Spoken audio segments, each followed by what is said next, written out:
Մինչ իշխանությունները անդադար ամենօրյա գրաֆիկով խոսում են խաղաղության հաստատված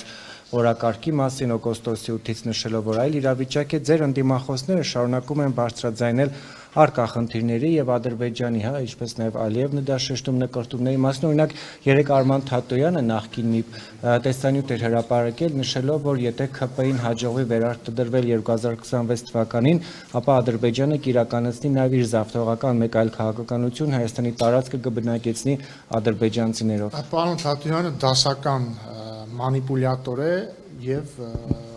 մեծ տաղանդով աչքի նույնիսկ չի ընկնում իր մանիպուլյացիաներն անելուց եւ ընդհանրապես ես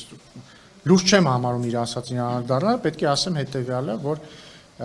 իրականությունը շատ տարբեր է, իրականությունը հետեւյալն է, մենք ունենք պատմական հնարավորություն հաստատված խաղաղությունը ինստիտուցիոնալիզացնելու, անշրջելի դարձնելու եւ երկարատև դարձնելու։ Եվ 2026 թվականի ընտրություններին Հայաստանի քաղաքացիները ունենալու են ընտրություն։ Ընտրել երկարատև խաղաղության միջև, խաղաղության, որը կտևի տասնամյակներ, մի վարկյա մի ընդհատեք ինձ։ Խաղաղություն, որը կտևի տասնամյակներ, որոնց ընթացքում մարդիկ չեն ունենա արդեն մեզ համար հարազատ դարձած, վատ իմաստով հարազատ դարձած անհանգստությունը իրենց որդիների, եղբայրների, հայրերի, իրենց իսկ սեփական կյանքի համար, տասնամյակներ, որոնք մենք կծախսենք տնտեսական զարգացման համար։ Այս սրա միջև քաղաքացիները պիտի ընտրեն եւ տարատեսակ մանիպուլյատորների միջև, որոնց իշխանության գալու դեպքում խաղաղությունը, փխրուն խաղաղությունը, ոչ առանց խնդիրների խաղաղությունը, բայց այնուամենայնիվ խաղաղությունը կդրվի վտանգի տակ։ Պարոն Ռուբինյան, ներողություն, բայց հա երաշխիքը այն քայլերն են, որոնք իրականացնում ենք։ Երաշխիք եւ ես որ ասում եմ երաշխիք, նկատի չունեմ, որ կա մեկ գործոն, որը ինքնին երաշխիք է, բայց երաշխիքը կազմված է տարբեր գործոններից։ Օրինակ, դելիմիտացիայի գործընթացը մեկ գործոն է։ Վաշինգտոնյան հռչակագիրը երկրորդ գործոնն է։ Վաշինգտոնյան հռչակագրով սահմանված խաղաղությունը եւ միմյանց կողմից իրար տարածքային ամբողջականությունը ճանաչելը եւ վրեժը բացառելը եւ այսպես շարունակ չցիտեմ, մեկ այլ գործոն է։ Թրիփը, որը իրագործի մեկ այլ գործոն է։ Ադրբեջանի կողմից դեպի Հայաստան երկաթուղային ներմուծումների արգելքը հանելը մեկ այլ շատ կարևոր գործոն է։ Եվ այսպես քար առ քար մենք պետք է կառուցենք խաղաղությունը եւ շատ կարևոր է, որ 2026 թվականին Հայաստանի ժողովուրդը որոշի, որ մենք ուզում ենք շարունակել այս ճանապարհը։ Պարոն Ռուբինյան, տեսեք, ես հասկանում եմ, որ դուք խաղաղության կառուցման ճանապարհով եք փորձում գնալ, բայց Ալիևը այդ ճանապարհով արդյոք գնում է թե չէ։ Հիմա տեսեք, ասում եք Թաթոյանի ասածը մանիպուլյացիա է, լուրջ չեմ ընդունում, բայց ՕՍԻ միջազգային մեդիան հետաքննություն էր իրականացրել ու պարզել էր, որ արևմտյան Ադրբեջան հայեցակարգը, այդ կազմակերպությունը ընդհանրապես փոխկապակցված է նախագահի աշխատակազմի հետ, վերահսկողության տակ է ուղիղ գործում եւ Ալիևը ինքն էլ 2022-ի դեկտեմբերի 24-ին հայտարարել է, որ արևմտյան Ադրբեջան կազմակերպության ներքո ապահովելու ենք ադրբեջանցիների մեծ վերադարձը։ Հիմա այդ մեծ վերադարձի տակ հետո պահանջելու են արժանապատիվ, արժանավայել կյանք, հետո դրան ինչ է հաջորդելու էլի։ Նախ որ ասում եք չէ, դրանից առաջ բան ասեցիք։ Այնքան երկար հաց տվեցիք, արդեն սկիզբը մոռացա։ Մոտավորապես, չէ, ահա, շատ լավ։ Չէ, հիշեցի, լավ։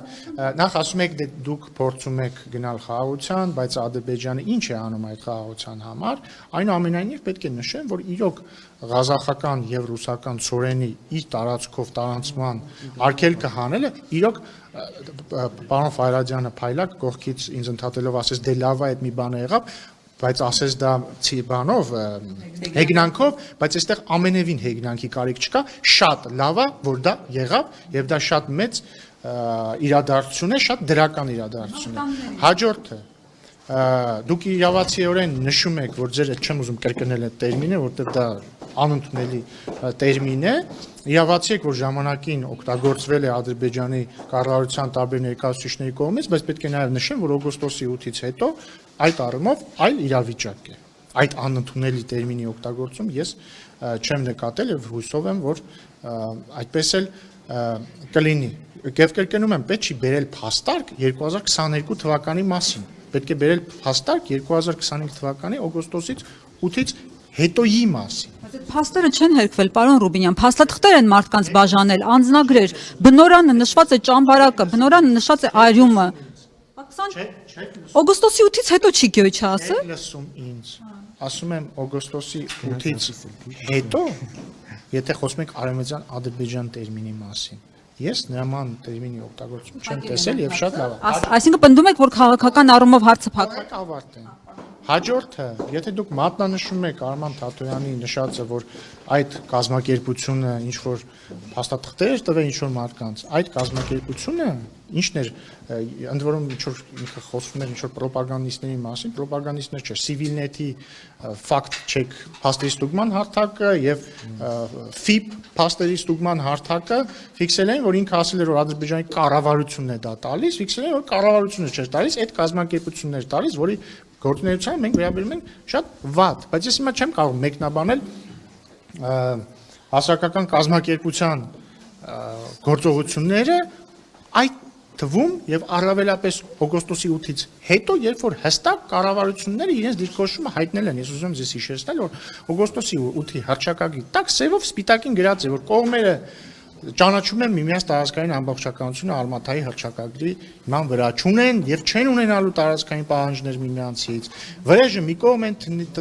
գնում են խաղաղության եւ այլն։ Բացառում եք, որ ադրբեջանցիները գալու են, պարոն Ռուբինյան, որովհետեւ ահազանգ հնչեցրեց Թաթոյան, որ 26-ի ընտրություններով, երբ որ դուք ընտրվեք, կներեք մի հատ ավարտեմ, հա։ Որտե միտքը པարզ է։ Համեն միջի ես ձեզ ընդհատեմ։ Ես համարում եմ, որ ընդհանրապես մեր ընդդիմությունը շատ մեծ կախման մեջ է Ադրբեջանից, որովհետև մեր ընդդիմության խոսույթներին մի ահռելի բաժին ձևավորվում է Ադրբեջանով։ Նկատի չունեմ, որ Ադրբեջանում գրում տալիս են իրանց։ Նկատի ունեմ, որ Ադրբեջանում պաշտոնյաները մի շաբաթ հայտարարություն չանեն, մեր ընդդիմությունը ասելիք չի ունենա ընդհանրապես եւ պատահական չէ իրենց ցնծությունը վերջին հայտարարությունից։ Ընդ որում միայն Ադրբեջանից չէ, այտենց այլ երկրների ԱԳՆ խոսնակներից էլ օրինակ իրենց խոսույթը ուղիղ կախման մեջ է։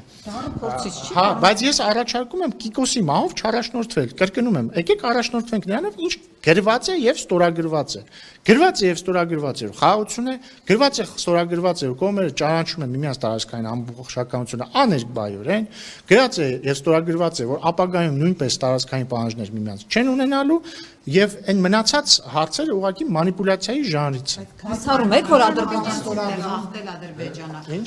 Քան պայմանագիր փաստաթուղթ խոստում խախտել Ադրբեջանը։ Դե ախր ձեր հարցը ես հասկանում եմ, բայց ինքը ձեր հարցը հասկանում եմ, բայց միևնույն ժամանակ մի քիչ նիհիլիստական է ձեր հարցը, որովհետև եթե ձեր տրամաբանության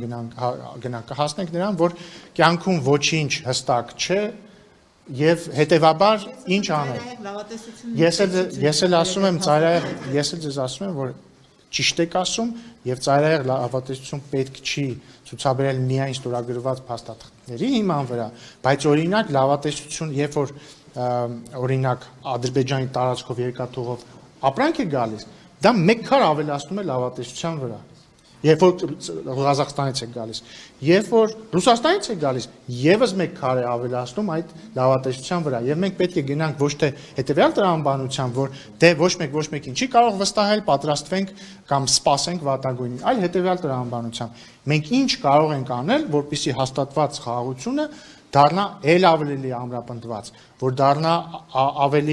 դառնա կայուն, որ դառնա երկարաժամկետ, որ դառնա անշրջելի։ Իսկ դրանք անում են այն նմանատիպ քայլերով։